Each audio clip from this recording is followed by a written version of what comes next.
परमात्मा। परमात्मा क्या है? परमात्मा हमारे अस्तित्व का ही वो आयाम जिसमें तमाम ब्रह्मांड एक रूप में फैला हुआ है। परमात्मा की परिभाषा क्या है? मैंने सदा ही खुद के अनुभव की बात की है और मेरा अनुभव ये है कि परमात्मा हमारे होश की गहरी पवित्रता की चरम सीमा की चोटी है। ऐसी चोटी कि हमारा सिर्फ होश अस्तित्व की मौजूदगी के अलावा कुछ भी नहीं होता। होश की मौजूदगी रूप में जो हमारे में जिंदापन बन के बहता है वो है परमात्मा। संसारी आयाम में परमात्मा की पहचान क्या है? परमात्मा की संसारी आयाम में पहचान है कि आत्मबोध व्यक्ति सदा ही एक चित्त में जीवन को जीता है। मतलब कि ऐसे व्यक्ति का मूड सदा ही आनंदित होता है। जीवन का कोई भी हिस्सा, कोई भी हालात और कोई भी दिशा होवे, वो सदा सिर्फ एक मूड की ही यात्रा करता है। वो मूड है आनंदित आभा। आस्तिक नास्तिक के लिए परमात्मा की परिभाषा क्या है?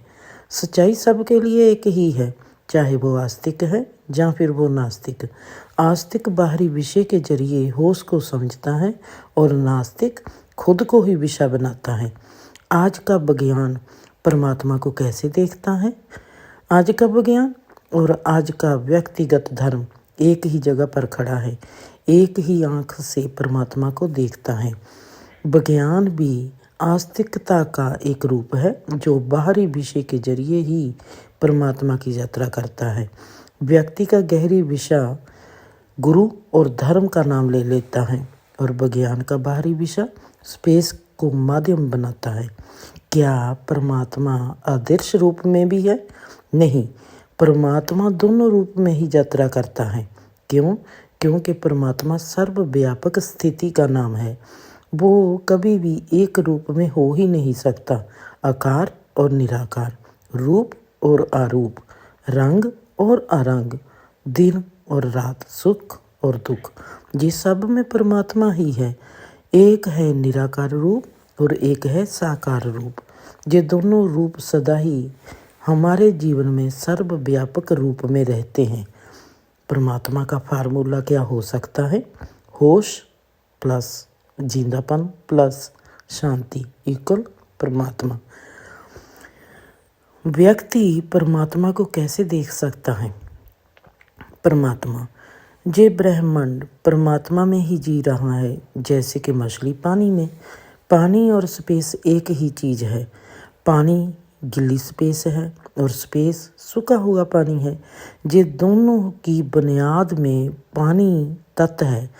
स्पेस होश के कारण सूखा पानी है। जितना भी कोई व्यक्ति होशमंद होता जाएगा उतना ही वो परमात्मा के नज़दीक होता जाएगा, क्योंकि होश की गहरी पवित्रता ही परमात्मा है। क्या परमात्मा की प्राप्ति का पहला कदम क्या है? परमात्मा की प्राप्ति का पहला कदम सदा ही जीव की प्यास है। प्यास की गहराई पर ही परमात्मा की राह बनती है। जैसे जैसे राह बनती है वैसे वैसे ही अगर गहरी प्यास होती जाती है तो सही राह है। अगर क्योंकि परमात्मा का अस्तित्व अनंतता के फैलाव में विराटता का एहसास है। अनंत की यात्रा का नाम ही है परमात्मा।